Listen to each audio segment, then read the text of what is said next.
Assalamualaikum warahmatullahi wabarakatuh. Hai anak-anak ibu, bertemu lagi dengan Bu Rena. Apa kabar kalian? Semoga kalian selalu dalam keadaan sehat walafiat. Pembelajaran kita masih di tema 2, selalu berhemat energi. Sebelum kita memulai pembelajaran hari ini, mari sama-sama kita membaca doa sebelum belajar. Bismillahirrahmanirrahim. Raditu billahi robba wa bil islami dina wa bi muhammadin nabiyya wa rasula rabbi zidni ilma warzuqni fahma amin ya rabbal alamin.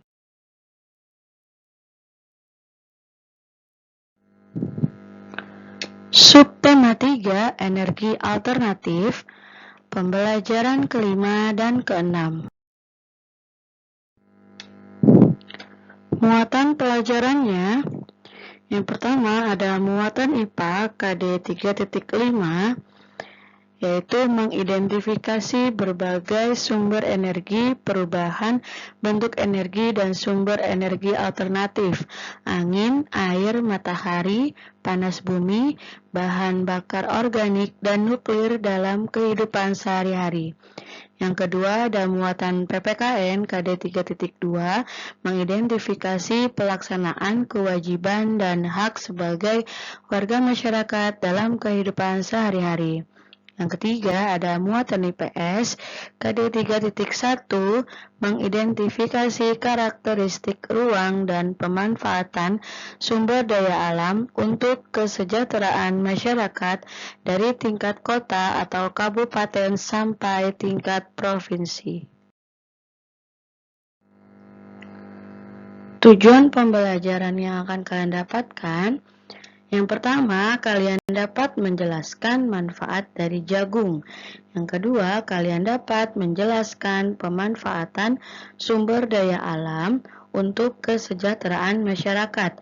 Yang ketiga, kalian dapat menjelaskan hak dan kewajiban menghemat energi dalam kehidupan sehari-hari.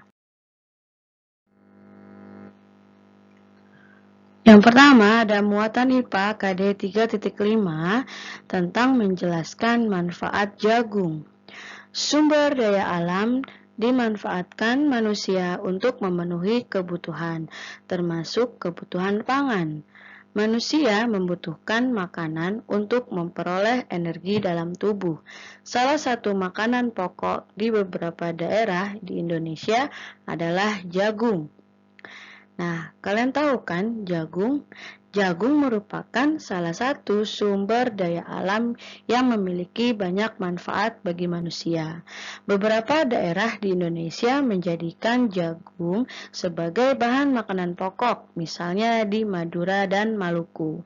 Jagung juga dapat dijadikan sebagai bahan bakar alternatif untuk kendaraan bermotor dan bahan penghasil listrik.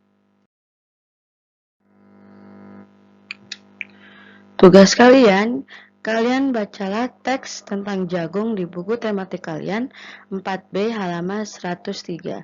Setelah kalian membaca teks tersebut, kalian tuliskan manfaat jagung bagi manusia. Kalian tulis di buku tulis tematik menggunakan pulpen, tulisan yang rapih dan jelas. Terima kasih.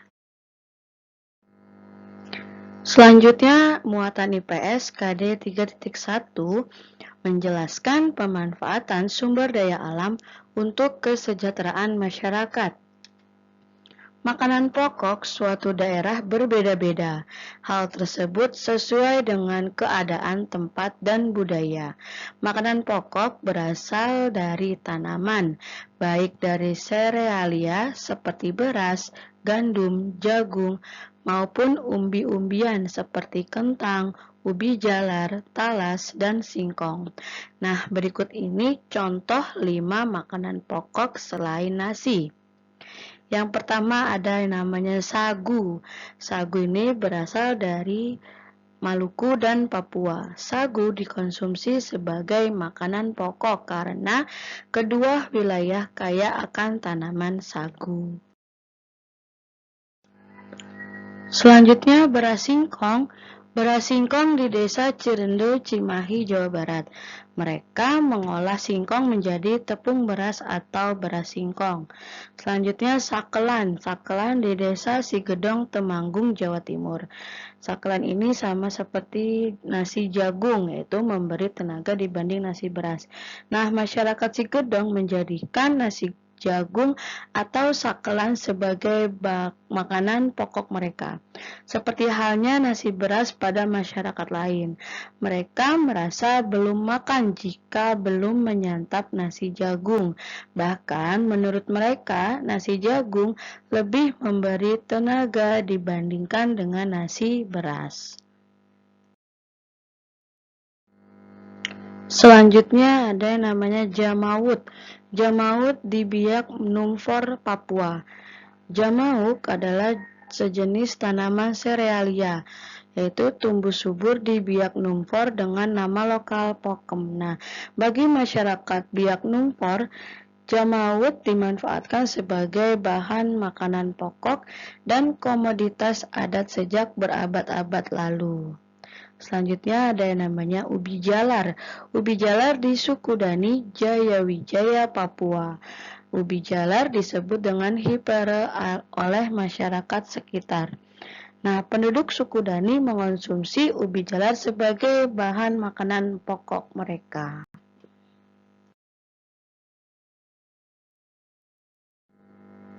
Selanjutnya tugas kalian masih di buku tematik 4B, halaman 107 nomor 1 saja. Kalian kerjakan di buku tulis tematik dengan pulpen tulisan yang rapih dan jelas. Selanjutnya muatan PPKN KD 3.2 menjelaskan hak dan kewajiban menghemat energi dalam kehidupan sehari-hari. Menghemat energi merupakan kewajiban manusia. Sebagian besar sumber energi yang digunakan manusia merupakan energi yang tidak dapat diperbaharui dan suatu saat akan habis. Kewajiban lain yang dapat kita lakukan adalah menemukan sumber energi alternatif yang dapat dimanfaatkan oleh masyarakat. Saat ini telah banyak dikembangkan mobil yang dijalankan dengan energi matahari. Menggunakan mobil tersebut akan menguntungkan kita karena tidak perlu membeli bensin. Nah, berikut ini contoh sumber energi alternatif. Yang pertama ada matahari. Energi matahari diserap di pembangkit listrik tenaga surya atau PLTS. Kini banyak juga rumah yang menggunakan energi matahari sebagai sumber listriknya dengan memasang panel surya. Selanjutnya ada angin. Angin merupakan udara yang bergerak. Pergerakannya ini bisa dimanfaatkan sebagai sumber energi. Salah satu contoh di negara Belanda, yaitu menggunakan kincir angin sebagai alat untuk menghasilkan listrik. Selanjutnya ada air. Seperti halnya angin, air juga bisa menggerakkan kincir atau turbin air. Contohnya air terjun yang diolah menjadi pembangkit listrik tenaga air atau PLTA. Selain air terjun, ada juga arus sungai, ombak, dan pasang surut laut yang mampu menghasilkan listrik. Selanjutnya panas bumi. Panas bumi atau geotermal juga bisa dimanfaatkan untuk membangkitkan listrik. Panas dari dalam bumi menghasilkan uap yang kencang. Uap ini diolah di pembangkit listrik tenaga panas bumi atau PLTPB. Selanjutnya ada biomasa. Nah, biomasa adalah bahan yang berasal dari makhluk hidup, termasuk tanaman, hewan, dan mikroba. Contoh biomasa meliputi pohon, tanaman produksi, dan residu serat-serat tanaman, limbah hewan, limbah industri, dan limbah-limbah lain yang berupa bahan organik. Nah, itulah beberapa contoh sumber energi alternatif. Selanjutnya menjelaskan hak dan kewajiban pada sumber energi alternatif. Yang pertama, matahari. Hak sumber energi matahari yaitu mendapatkan energi panas yang cukup untuk kehidupan sehari-hari. Yang kedua, mendapat listrik dan penerangan.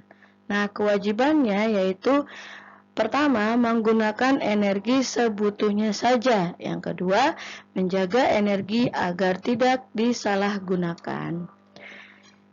Yang selanjutnya ada angin. Nah, haknya yaitu kita dapat menikmatinya.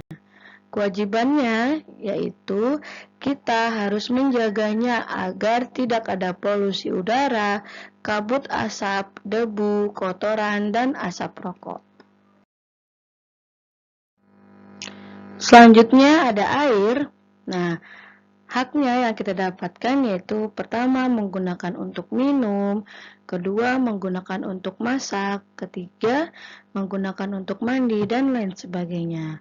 Nah, kewajibannya apa? Yaitu pertama kita menjaga kebersihan mata air. Yang kedua, kita mematikan keran jika sudah tidak digunakan. Nah, itulah beberapa contoh hak dan kewajiban pada sumber energi alternatif. Tugas kalian menuliskan hak dan kewajiban pada sumber energi alternatif di buku tematik 4B halaman 109. Boleh langsung dikerjakan di buku tematik atau di buku tulis tematik menggunakan pulpen tulisan yang rapih dan jelas.